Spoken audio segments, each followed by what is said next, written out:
Hi, this is Jane. In this video, we will talk about exploring the data numerically. This video builds on others in our data management series.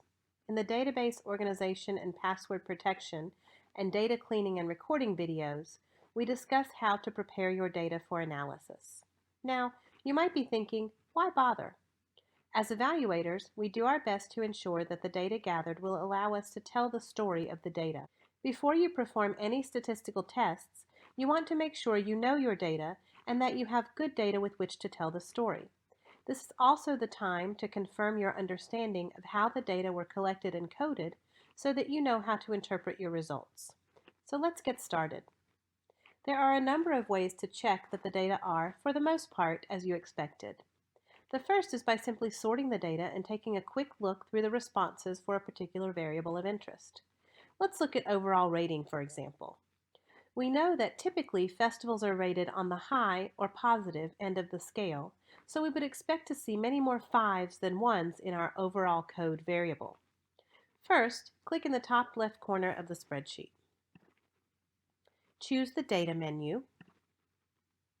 Click Sort. Under Column, choose the column on which you want to sort the data. Here, we'll choose Overall Code. Under Order, you can choose to sort from smallest to largest, largest to smallest, or create custom sort criteria. We will sort from smallest to largest. You can quickly look down the list of overall code values to see that there are many more 4s and 5s, or very good and excellent ratings, than ratings in the lower categories.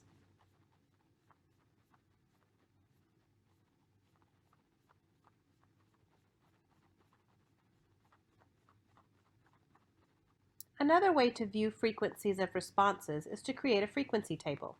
First, you'll want to open a new sheet in your workbook. You can do this by clicking the plus sign at the bottom of the workbook. Next, you want to create a list of the answer categories in this new workbook. We'll work with overall rating, so I'll go ahead and type in the categories of poor through excellent in my new workbook. In the cell next to the first category, begin to type equals COUNTIF. Choose COUNTIF from the list. First, highlight the range of cells you want Excel to search and subsequently count. These are located in the sheet that contains the data. Type a comma and then click on the cell that contains the first category name on our new worksheet. Press Return or Enter. The cell should populate with the count of the category, in this case, poor. You can drag the small green square to the cells below to produce counts for the other categories, in this case, fair through excellent. Here, we can see that the large majority of the responses are either very good or excellent, as expected. Besides using frequencies to ensure that your data are ready for analysis, there are certain statistics or measures of your sample data that you may want to explore. Typically, these include measures of center, such as the mean and/or the median, as well as measures of variation, like the standard deviation. We're going to start with the mean, which is the average. In order to compute the mean for a numeric variable, you will want to first sort the data by the variable of interest. This step isn't completely necessary, but makes things a bit easier. In this case, we are going to compute the mean of the overall rating, so we will sort by overall code. Next, you want to go to the end of the list of answer items for overall code. In the cell below the last entry, begin typing equals average.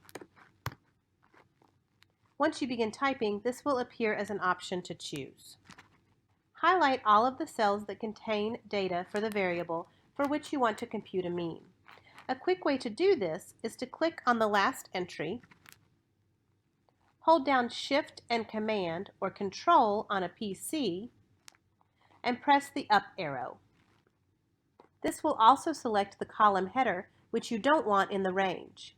Release the Command or Control key and click on the first entry in the list. Press Return or Enter on your keyboard. and the mean appears at the end of the list of entries. A question to ask at this point is if the value of the mean makes sense for the data. In this example, we know that these ratings are entered as 1 through 5, and so our mean rating should be within that range. If it isn't, something is amiss in the data. Our mean is 4.388, which is between 1 and 5, and this matches our expectations. Next, you might want to look at the median. In case your memory is a little fuzzy on this term, the median is determined by lining up all the ratings in order from lowest to highest and figuring out the rating that is in the very center of your data.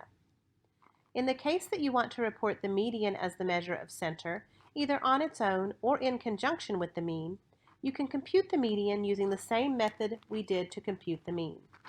Instead of beginning to type equals average, you would begin to type equals median and follow the same steps as above.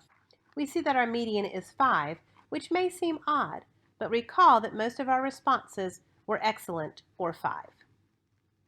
Why report both? The relationship between the mean and the median tells us about the distribution of data, as long as the data are on a scale from low to high. This can be numeric data or categorical data. If the mean and median are very similar to one another, we can assume our data are symmetrically distributed. If the mean is greater than the median, our data are typically right skewed. If the mean is less than the median, that typically indicates that our data are left skewed. For example, let's consider the overall festival rating, which is on a scale from 1 to 5, or poor to excellent. If the data are left skewed, as in this top graph, you would have more low ratings than high ratings, and we can see how the data trail off to the left, hence left skewed. Right skewed data are just the opposite. There would be more low ratings than high ratings, as we see here in the bottom graph. Ratings data for festival events tend to be left skewed, indicating that more respondents rated the event on the high end of the scale than on the low end. We often want to report a standard deviation or a measure of the variation in the data along with the mean. The variation in the data means how different the ratings are from one another and from the mean. Did most respondents choose the same rating, for example, excellent? If so, there is little variation in the data. However, if you have several ratings of poor, some ratings of fair, some ratings of good, a few ratings of very good, and several ratings of excellent, you have a lot of variation in the data. The standard deviation tells us if our data contain just a few ratings, low standard deviation, or a variety of ratings, high standard deviation. Why do we care about standard deviation? Think about an event that was rated as good on average. So it had a mean of 3 out of 5 on our scale.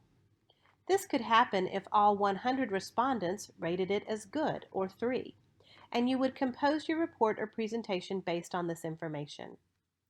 The event could also have an average rating of good if 50 respondents rated it poor, or 1, and 50 rated it as excellent, or 5. And you would probably tell a very different story given this scenario. The mean doesn't tell you about the variability in ratings. The standard deviation does. The formula to compare the standard deviation is specific to the mean, or average, and you would not report the standard deviation as a measure of variation along with the median, only with the mean. You have two options here. You can compute a standard deviation for the population or a standard deviation for the sample. If your sample is very large, there will be very little difference in these two values. First, I will compute the standard deviation of the population. Let's compute the standard deviation for overall rating. As with the mean, you want to go to the bottom of your answer codes. Here you will begin to type equals ST, and you will see two options here for standard deviation that we were talking about. The standard deviation for the population, STDEV.P, and the standard deviation for the sample, STDEV.S. We'll start with the population. Again, choose the full list of entries for the variable or item, in this case, overall code.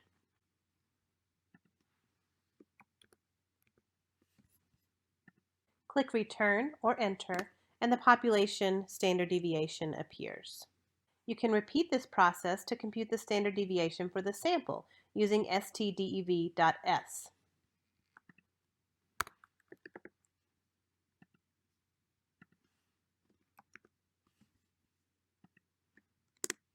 For these data, we have a sample standard deviation of 0.7586 and a population standard deviation of 0.7585.